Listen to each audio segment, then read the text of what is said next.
Ay mga Lods, inaanyayaan ko po kayo ngayong December 25. Panoorin po natin ang isang himala kung saan ay napapanahon sa ating kapaligiran ngayon sa bansang Pilipinas. Isang bayang umaawit, ngunit bingi. At ito na ang trailer, sabay-sabay natin panoorin. Kita-kits mga Lods. Spread love, not hate. Peace.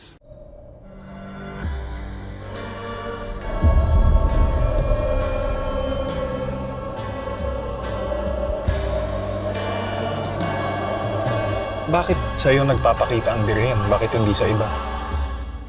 Saan ka naniniwala?